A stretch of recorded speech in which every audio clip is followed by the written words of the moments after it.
that the team winning the tournament will play maximum 7 games, as today, that the tournament will take place in 12 stadiums, as today. Breaking news, calon lawan timnas Indonesia yaitu Arab Saudi terbukti curangi Indonesia. FIFA langsung turun tangan bantu Indonesia.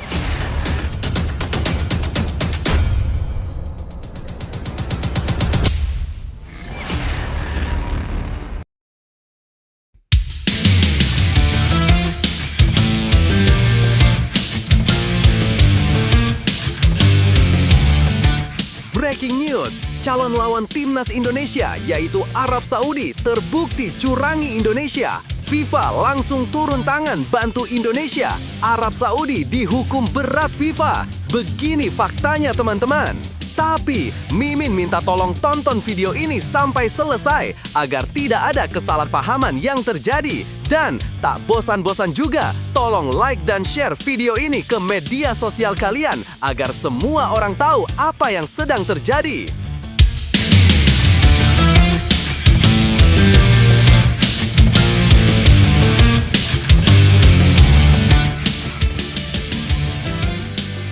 Sebelumnya, berikan wajah suram timnas Indonesia di bawah asuhan duo Belanda. Kuasai bola, sulit cetak gol, mampukah lolos Piala Dunia? Timnas Indonesia baik di level senior maupun U23 tengah menjadi sorotan tajam setelah tampil mengecewakan sepanjang September 2025 di bawah arahan dua pelatih asal Belanda, Patrick Kluivert dan Gerald van den Berg. Hasil yang diharapkan justru jauh dari kenyataan. Kluivert memimpin skuad senior di ajang FIFA Matchday, sementara Van den Berg mendampingi timnas U23 dalam kualifikasi Piala Asia U23 2026. Keduanya mencoba menerapkan filosofi permainan berbasis penguasaan bola. Hasilnya memang terlihat dari data statistik. Dalam 5 laga sepanjang bulan ini, rata-rata penguasaan bola timnas Indonesia mencapai 76,2%. Berikut ini rincian penguasaan bola timnas Indonesia September 2025. Timnas senior versus Taiwan 69%, versus Lebanon 81%. Timnas U23 versus Laos 83%, versus Macau 89%, versus Korea Selatan 59%. Namun dominasi tersebut ternyata tidak memberi dampak positif. Aliran bola dianggap monoton, minim variasi dan hampir tak ada kombinasi cepat di depan pertahanan lawan. Serangan pun mudah dipatahkan. Lebih menyedihkan lagi, timnas Indonesia gagal menunjukkan efektivitas dalam mencetak gol. Berikut ini data jumlah tembakan timnas Indonesia September 2025. Timnas senior versus Taiwan 23 tembakan, 5 tepat sasaran. Versus Lebanon 9 tembakan, 0 tepat sasaran. Timnas U23 versus Laos 25 tembakan, 5 tepat sasaran. Versus Macau 27 tembakan, 12 tepat sasaran. Versus Korea Selatan 7 tembakan, 0 tepat sasaran. Statistik tersebut menegaskan bahwa timnas Indonesia hanya mampu produktif melawan tim lemah seperti Laos, Macau, dan Taiwan. Begitu berhadapan dengan lawan yang lebih tangguh seperti Lebanon maupun Korea Selatan, skuad Garuda mandul tanpa satu pun tendangan tepat sasaran. Sungguh sangat miris, kegagalan paling mencolok terjadi di level U23. Tim asuhan Van den Berg harus tersingkir lebih cepat dari kualifikasi Piala Asia U23 2026. Padahal di edisi sebelumnya, timnas U23 mampu menembus babak semifinal bersama Shin Tae-yong. Di level senior, situasinya juga mengkhawatirkan. Timnas sudah tidak punya waktu untuk bereksperimen karena akan segera menghadapi ronde keempat kualifikasi Piala Dunia 2026. Jika performa buruk ini berlanjut dan Garuda gagal lolos ke putaran final, gelombang kekecewaan publik tentu akan semakin besar. Patrick Kluivert sendiri direkrut dengan target jelas, membawa Indonesia mencatat sejarah dengan menembus Piala Dunia 2026.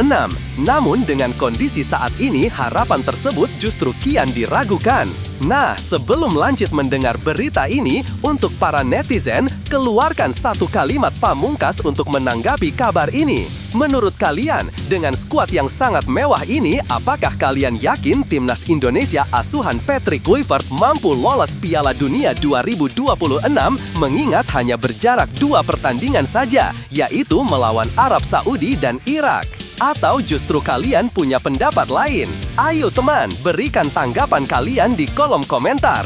Bravo Timnas, bravo Patrick Kluivert, bravo PSSI. Ayo Garuda, buktikan bahwa level kita sudah dunia.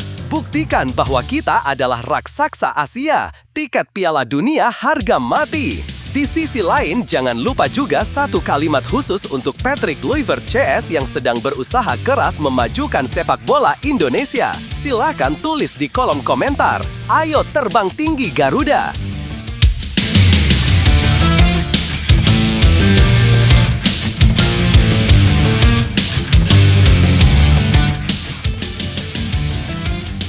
Mari kita lanjut teman-teman.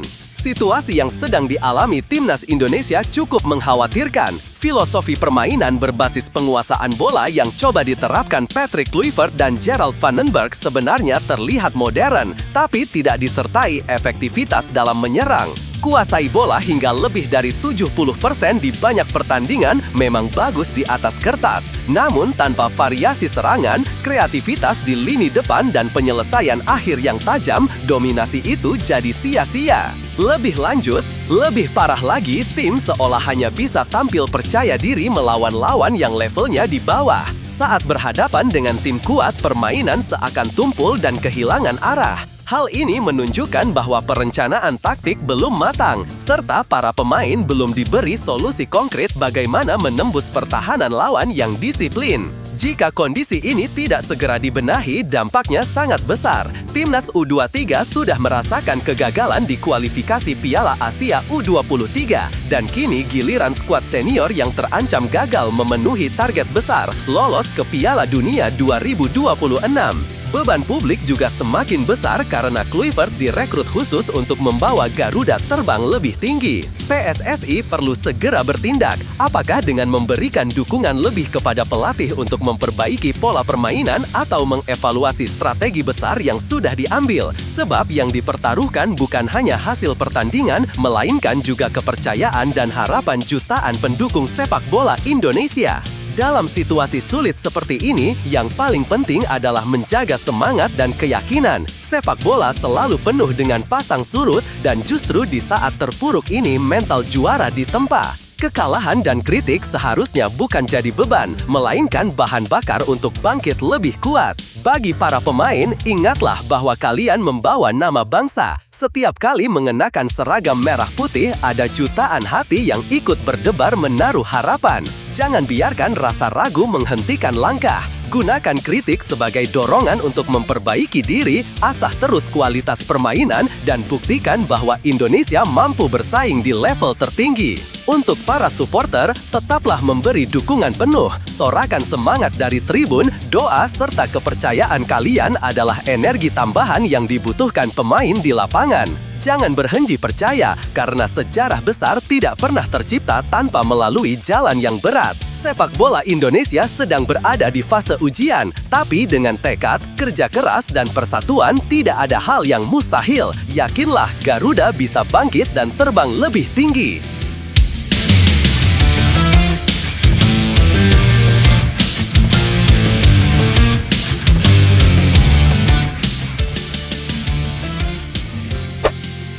Tekanan publik meningkat. Masa depan Gerald Vandenberg di Timnas U23 Indonesia tergantung evaluasi PSSI. Pelatih Timnas U23 Indonesia, Gerald Vandenberg, kini berada dalam sorotan tajam usai skuad Garuda Muda gagal menembus putaran final Piala Asia U23 2026. Kritik deras muncul dari publik, terutama di media sosial, yang mempertanyakan kiprah pelatih asal Belanda itu. Dalam kualifikasi, Indonesia hanya mampu mengoleksi 4 poin dari 3 pertandingan. Laga pertama berakhir imbang tanpa gol kontra Laos. Disusul kemenangan meyakinkan 5-0 atas Makau. Namun, asa lolos pupus setelah kalah tipis 0-1 dari Korea Selatan. Hasil tersebut membuat Vandenberg gagal melanjutkan prestasi yang sempat ditorehkan Shin Tae-yong yang membawa timnas U23 menembus semifinal Piala Asia edisi sebelumnya. Perbandingan inilah yang menambah berat beban ekspektasi publik terhadapnya. Sebelumnya, dalam turnamen perdananya, timnas U23 juga hanya menjadi runner-up ASEAN Cup U23 setelah takluk dari Vietnam di laga final. Dua kegagalan beruntun itulah yang membuat posisi Vandenberg semakin goyah. Ketua Umum PSSI, Erick Thohir, menyampaikan bahwa keputusan soal masa depan Vandenberg tidak akan diambil sepihak. Evaluasi menyeluruh akan dilakukan bersama Badan Timnas Nasional dan Direktur Teknis PSSI yang baru, Alexander Zwiers. Nasib pelatih akan dikaji secara komprehensif oleh tim teknis. Kami akan meninjau ulang dengan melihat rekaman pertandingan dan laporan evaluasi. Jelas Erick Thohir di Stadion Gelora Delta, Sidoarjo. Erick menambahkan, kekalahan dari Korea Selatan memang mengecewakan, namun tetap harus dipandang secara objektif karena lawan yang dihadapi memiliki kualitas tinggi. Meski demikian, hasil imbang lawan Laos dianggap sebagai momen yang paling disayangkan. Dengan demikian, keputusan terkait apakah Gerald Vandenberg tetap memimpin Garuda Muda atau tidak akan ditentukan setelah proses evaluasi resmi dari jajaran teknis PSSI. Lebih lanjut, situasi yang dialami Gerald Vandenberg bersama timnas U23 Indonesia memang cukup kompleks. Publik sudah terbiasa dengan standar tinggi setelah Shin Tae-yong membawa Garuda Muda menembus semifinal Piala Asia, sehingga wajar jika ekspektasi terhadap penerusnya begitu besar. Sayangnya, Vandenberg belum mampu menjawab harapan tersebut, terlebih dengan hasil imbang lawan Laos yang seolah menegaskan adanya masalah di konsistensi permainan tim. PSSI sendiri mengambil langkah yang cukup tepat dengan menyerahkan evaluasi kepada tim teknis. Keputusan ini memberi kesan lebih profesional karena nasib seorang pelatih tidak bisa ditentukan hanya dengan 1-2 hasil pertandingan, melainkan melalui kajian menyeluruh. Meski begitu, publik tentu berharap PSSI juga transparan dalam menyampaikan alasan apapun di balik keputusan yang diambil. Tekanan besar yang diterima Vandenberg bisa menjadi momen pembelajaran baik bagi dirinya maupun PSSI. Bagi pelatih, ini adalah ujian untuk menunjukkan kapasitas dalam membangun tim, bukan sekedar mengejar hasil instan. Sementara bagi federasi, ini kesempatan untuk membuktikan keseriusan dalam membangun pondasi jangka panjang sepak bola Indonesia. Menurut saya, yang paling penting sekarang adalah menjaga arah pembinaan agar tidak terjebak pada siklus bongkar pasang pelatih. Konsistensi dalam program dan keberanian memberi waktu bisa menjadi kunci meskipun hasil jangka pendek belum sepenuhnya memuaskan.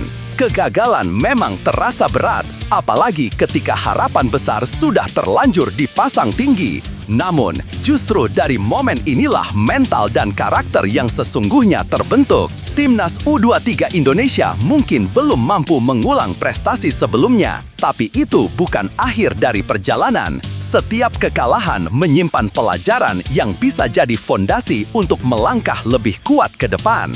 Bagi para pemain, kegagalan hari ini bisa menjadi bahan bakar untuk tampil lebih berani dan konsisten. Bagi pelatih, ini adalah tantangan untuk menunjukkan bahwa proses membangun tim tak bisa diukur dari 1-2 turnamen saja. Dan bagi supporter, dukungan yang tidak pernah padam adalah kekuatan terbesar yang bisa menjaga semangat Garuda Muda tetap menyala. Sepak bola Indonesia sudah berkali-kali membuktikan bahwa keterpurukan bisa berubah menjadi kebangkitan. Maka jangan berhenti percaya, karena setiap langkah sekecil apapun adalah bagian dari perjalanan menuju impian besar, melihat Indonesia berjaya di level Asia bahkan dunia. Gone Patrick Kluivert untuk pemain timnas Indonesia. Tetap tenang hadapi permainan kasar lawan Timur Tengah.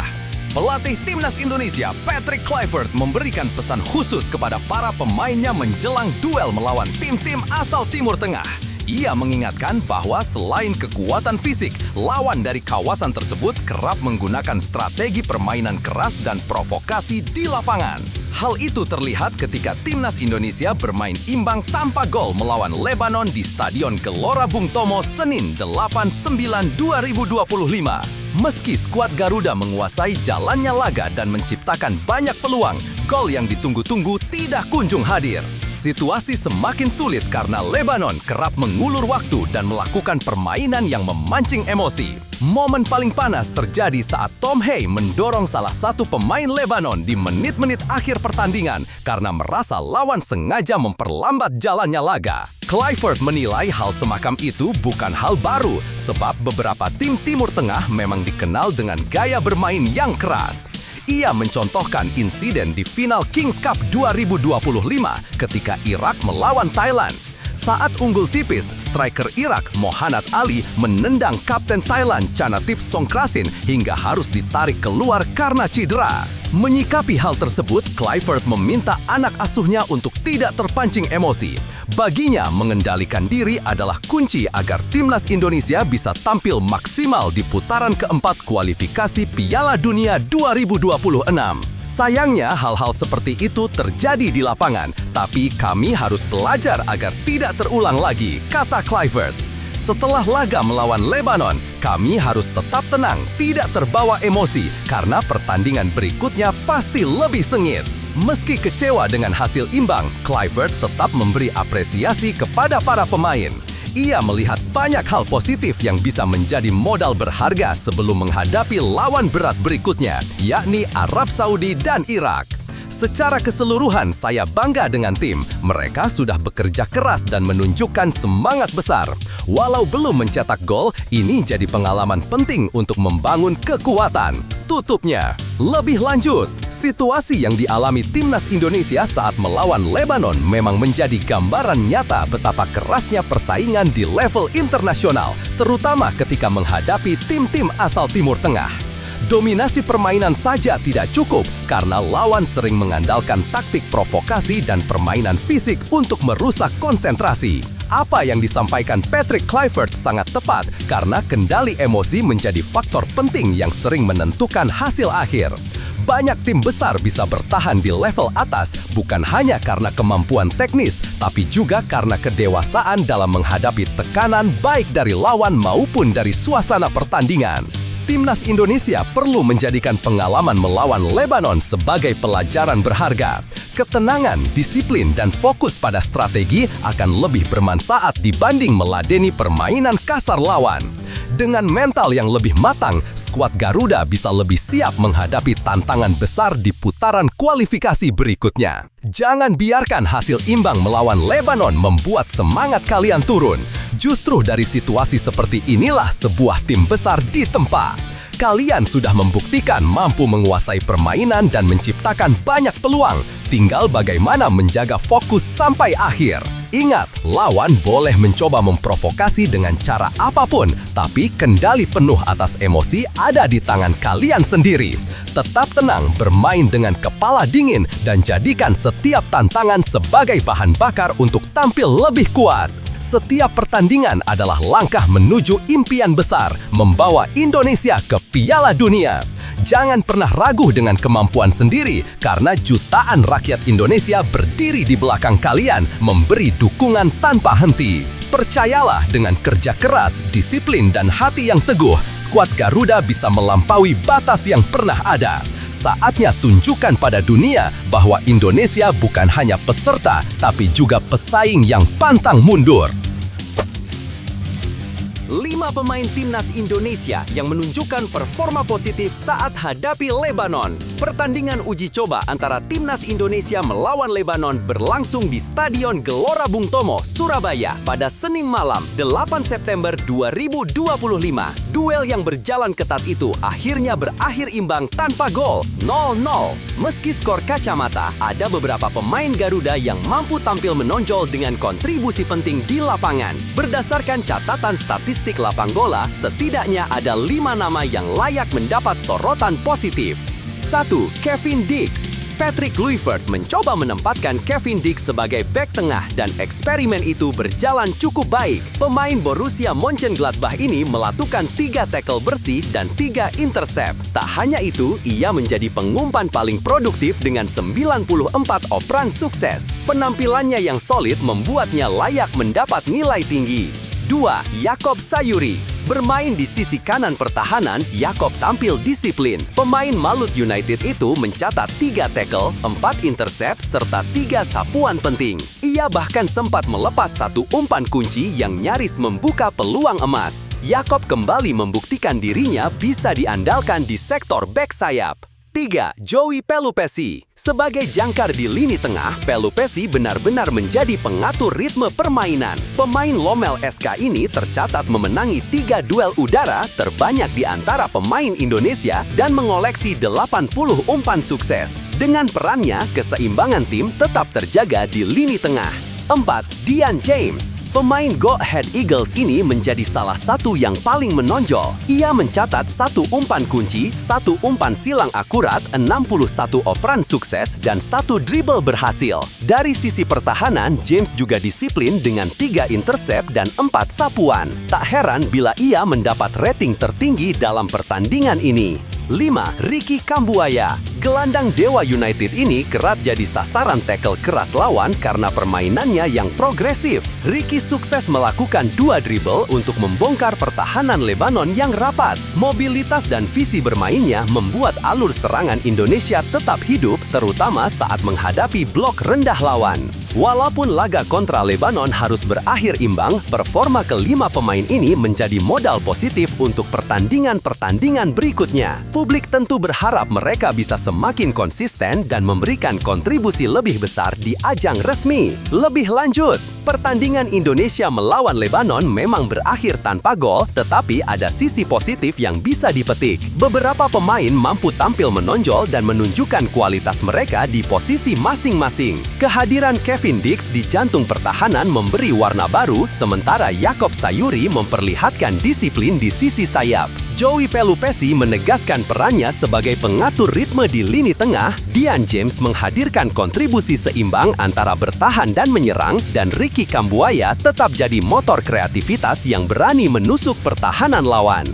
Walaupun laga kontra Lebanon harus berakhir imbang, performa kelima pemain ini menjadi modal positif untuk pertandingan-pertandingan berikutnya. Publik tentu berharap mereka bisa semakin konsisten dan memberikan kontribusi lebih besar di ajang resmi. Lebih lanjut, pertandingan Indonesia melawan Lebanon memang berakhir tanpa gol, tetapi ada sisi positif yang bisa dipetik. Beberapa pemain mampu tampil menonjol dan menunjukkan kualitas mereka di posisi masing-masing. Kehadiran Kevin Dix di jantung pertahanan memberi warna baru, sementara Jakub Sayuri memperlihatkan disiplin di sisi sayap. Joey Pelupessy menegaskan perannya sebagai pengatur ritme di lini tengah, Dian James menghadirkan kontribusi seimbang antara bertahan dan menyerang, dan Ricky Kambuaya tetap jadi motor kreativitas yang berani menusuk pertahanan lawan. Hasil seri memang tidak memuaskan bagi sebagian pendukung, namun yang terpenting adalah terlihat adanya fondasi permainan yang bisa terus dikembangkan. Dengan konsistensi dan pematangan strategi, Timnas Indonesia berpeluang tampil lebih tajam di laga-laga selanjutnya. Hasil imbang melawan Lebanon seharusnya tidak membuat kecewa berlebihan, justru bisa dijadikan bahan evaluasi untuk berkembang. Setiap laga uji coba adalah kesempatan berharga untuk menguji taktik, menemukan kombinasi terbaik, dan melihat siapa saja pemain yang mampu menjawab kepercayaan pelatih. Perjalanan menuju tim yang tangguh memang tidak instan, butuh kesabaran dan kerja keras. Semangat para pemain yang tetap tampil maksimal meski lawan bertahan rapat menunjukkan bahwa Indonesia punya potensi besar. Dengan dukungan supporter dan tekad yang kuat, Timnas bisa semakin solid dan percaya diri menghadapi tantangan berikutnya. Ingat, setiap langkah kecil di lapangan adalah pondasi menuju kemenangan besar di masa depan. Tetap percaya, tetap berjuang, Garuda tidak pernah menyerah. Persaingan ranking FIFA September 2025. Indonesia versus Malaysia. Skuad Patrick Kluivert dalam tekanan. Timnas Indonesia baru saja menjalani FIFA Matchday September 2025 dengan hasil campuran. Sebelum rangkaian laga itu dimulai, Garuda menempati posisi ke-118 dunia, unggul 7 tingkat dari Malaysia yang ada di urutan 125. Namun, setelah pertandingan berakhir, selisih keduanya semakin tipis. Indonesia harus turun ke posisi 119, sementara Malaysia berhasil merangkak naik ke urutan 123. Mengapa Indonesia turun peringkat? Meski sempat menang besar 6-0 atas Taiwan dan menahan imbang Lebanon 0-0, Indonesia hanya mengantongi tambahan 3,43 poin. Sayangnya, raihan itu tak cukup dibandingkan dengan tim lain yang tampil lebih garang. Contohnya, Gambia meraih 2 kemenangan meyakinkan, 3-1 atas Kenya dan 2-0 melawan Burundi. Hasil tersebut membuat mereka mendapat tambahan 24,57 poin dan melesat 8 peringkat ke posisi 115 dunia. Begitu juga dengan Niger yang menundukkan Tanzania 1-0 mendapatkan tambahan 10,45 poin dan naik ke urutan 117 dunia. Kondisi inilah yang membuat posisi Indonesia terdesak. Malaysia bangkit dengan kemenangan. Berbeda dengan Indonesia, Malaysia tampil lebih solid. Tim asuhan Peter Klamovski menang 2-1 atas Singapura dan menundukkan Palestina 1-0. Hasil ini membuat mereka meraih 9,75 poin tambahan dan naik 2 tingkat. Dari peringkat 125 ke 123 dunia. Kini Malaysia hanya berjarak 9 poin dari Indonesia. Ancaman di bulan Oktober. Situasi ini membuat posisi Indonesia cukup rawan. Pada Oktober 2025 mendatang, Garuda akan menghadapi tantangan berat melawan Arab Saudi di babak keempat kualifikasi Piala Dunia 2026. Jika gagal mendapatkan hasil positif, bukan tak mungkin Malaysia menyalip peringkat Indonesia. Sementara itu, Malaysia punya peluang besar menambah poin karena hanya akan melawan Laos pada lanjutan kualifikasi Piala Asia 2027.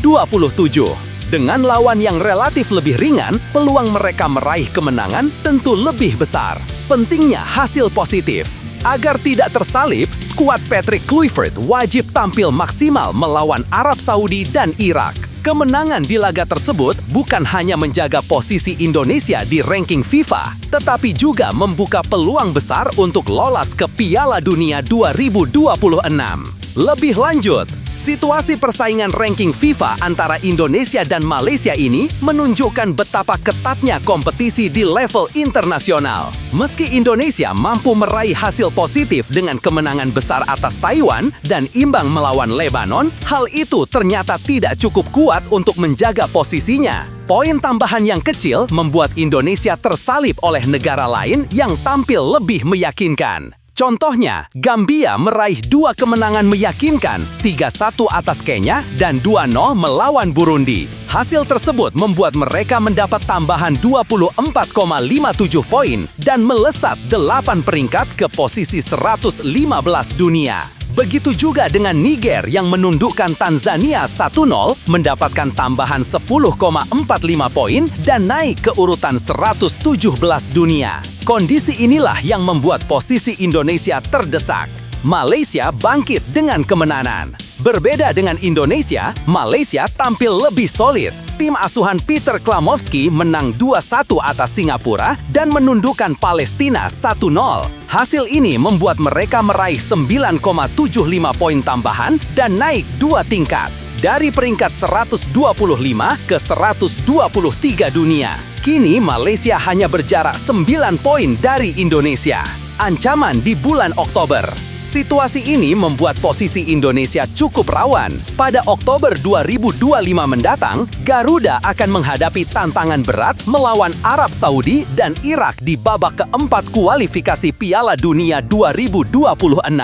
Jika gagal mendapatkan hasil positif, bukan tak mungkin Malaysia menyalip peringkat Indonesia. Sementara itu, Malaysia punya peluang besar menambah poin karena hanya akan melawan Laos pada lanjutan kualifikasi Piala Asia 2027. Dengan lawan yang relatif lebih ringan, peluang mereka meraih kemenangan tentu lebih besar.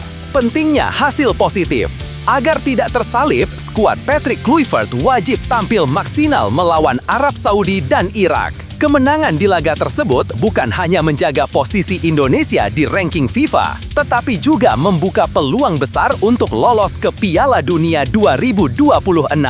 Lebih lanjut, situasi persaingan ranking FIFA antara Indonesia dan Malaysia ini menunjukkan betapa ketatnya kompetisi di level internasional. Meski Indonesia mampu meraih hasil positif dengan kemenangan besar atas Taiwan dan imbang melawan Lebanon, hal itu ternyata tidak cukup kuat untuk menjaga posisinya. Poin tambahan yang kecil membuat Indonesia tersalip oleh negara lain yang tampil lebih meyakinkan. Di sisi lain, Malaysia justru menunjukkan konsistensi dengan mengalahkan Singapura dan Palestina sehingga jarak dengan Indonesia semakin tipis. Ini menjadi alarm bagi Garuda karena bulan depan lawan yang dihadapi jauh lebih berat dibandingkan Malaysia. Bila tidak mampu meraih kemenangan, peringkat Indonesia bisa saja kembali merosot dan posisi mereka digantikan rival terdekatnya. Persaingan ini bisa dijadikan cambuk semangat agar timnas Indonesia tidak cepat puas dengan hasil imbang atau kemenangan dari lawan yang lebih lemah. Untuk bisa terus naik peringkat, hasil positif melawan tim-tim besar seperti Arab Saudi dan Irak sangat krusial. Selain demi gengsi di ranking FIFA, kemenangan itu juga menjadi jalan menuju mimpi besar lolos ke Piala Dunia 2026.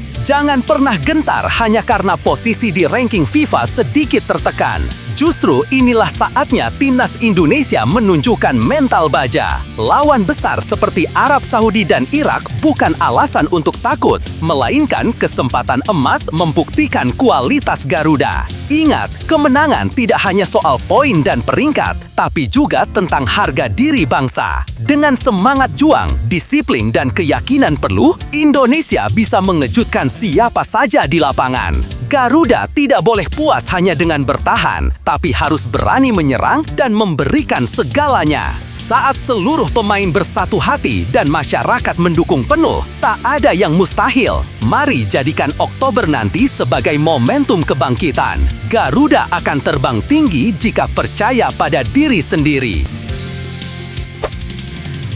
Liga Eropa musim 2025-2026 bakal terasa spesial bagi pencinta sepak bola tanah air. Pasalnya, ada 3 pemain timnas Indonesia yang berkesempatan tampil di kompetisi kasta kedua Eropa tersebut.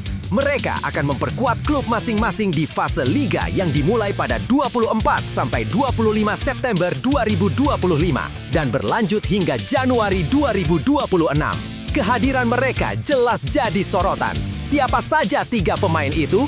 Kelvin Verdong, bek kiri berusia 28 tahun ini baru saja bergabung dengan klub asal Prancis LOSC Lille. Transfer tersebut sempat menuai reaksi negatif dari sebagian pendukung Lille. Namun Verdong kini punya panggung besar untuk membuktikan kualitasnya. Dengan pengalaman internasional yang ia miliki, kiprahnya di Liga Eropa tentu menarik untuk ditunggu. Dean James, pemain sayap ini sukses membawa Go Ahead Eagles mencatat sejarah dengan menjuarai KNVB Cup musim lalu. Gelar itu otomatis memberikan tiket ke Liga Eropa 2025-2026. James yang juga bagian dari skuad timnas Indonesia kini siap menghadapi persaingan di level Eropa, sebuah kesempatan berharga untuk menunjukkan kemampuannya. Miliano Jonathans, winger muda ini akan memperkuat FC Utrecht di fase grup Liga Eropa. Utrecht berhasil memastikan tempat setelah melewati perjalanan panjang di babak kualifikasi, termasuk menyingkirkan Sheriff Tiraspol, Servette, hingga Zrinjski Mostar. Dengan performa apik di Eredivisie, Jonathans diharapkan bisa berkontribusi besar bagi timnya di pentas Eropa. Ketiga pemain ini bukan hanya membawa nama klubnya, tetapi juga mengharumkan nama Indonesia di panggung sepak bola internasional. Menarik untuk melihat siapa di antara mereka yang mampu tampil paling gemilang sepanjang musim Liga Eropa 2025-2026. Lebih lanjut, kehadiran 3 pemain timnas Indonesia di Liga Eropa musim ini bisa dianggap sebagai babak baru dalam perjalanan sepak bola nasional. Hal ini menunjukkan bahwa kualitas pemain Indonesia semakin diakui klub-klub Eropa. Tidak hanya sekedar jadi pelengkap skuad, tetapi juga dipercaya untuk mengisi peran penting di lapangan. Bagi Calvin Verdong, kesempatan bersama Lille merupakan momen pembuktian. Meski sempat diragukan oleh pendukung klubnya, justru inilah waktu yang tepat untuk menjawab kritik dengan performa nyata. Sementara Dean James membawa cerita inspiratif dengan keberhasilan membawa Go Ahead Eagles menjuarai KNVB Cup, sebuah pencapaian besar yang kini membuka jalan menuju kompetisi Eropa. Miliano Jonathans pun tak kalah menarik. Ia berangkat bersama FC Utrecht setelah melewati kualifikasi yang tidak mudah. Keberhasilan itu menunjukkan konsistensi tim dan juga potensi besar Jonathans untuk berkembang di level lebih tinggi. Ketiga pemain ini bukan hanya membawa nama klubnya, tetapi juga mengharumkan nama Indonesia di panggung sepak bola internasional. Menarik untuk melihat siapa di antara mereka yang mampu tampil paling gemilang sepanjang musim Liga Eropa 2025-2026.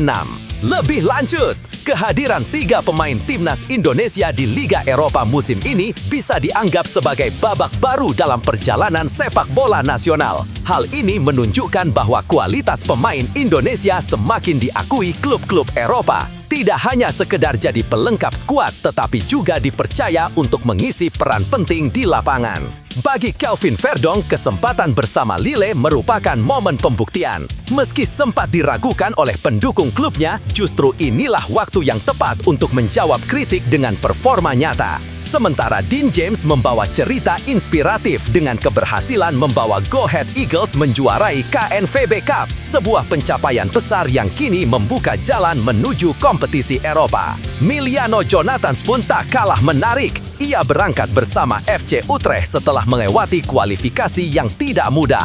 Keberhasilan itu menunjukkan konsistensi tim dan juga potensi besar Jonathans untuk berkembang di level lebih tinggi. Secara keseluruhan, kiprah mereka bertiga menjadi bukti nyata bahwa pemain Indonesia punya kapasitas bersaing di level internasional. Selain membanggakan, ini juga bisa memotivasi generasi muda untuk terus bermimpi menembus panggung besar sepak bola dunia. Jangan pernah meremehkan mimpi, sebab dari mimpi besar lahir semangat untuk terus berjuang. 3 pemain timnas Indonesia yang akan tampil di Liga Eropa adalah bukti bahwa kerja keras, disiplin, dan tekad yang kuat mampu membawa seseorang mencapai panggung besar. Jika mereka bisa bersaing di level Eropa, itu artinya setiap anak bangsa pun memiliki peluang yang sama selama tidak berhenti berusaha. Perjalanan mereka mengajarkan bahwa jalan menuju sukses mungkin penuh rintangan, tetapi keyakinan pada diri sendiri akan selalu membuka kesempatan baru. Teruslah melangkah, jangan takut gagal, dan jadikan setiap tantangan sebagai batu loncatan. Ingat, keberhasilan besar selalu berawal dari keberanian untuk mencoba.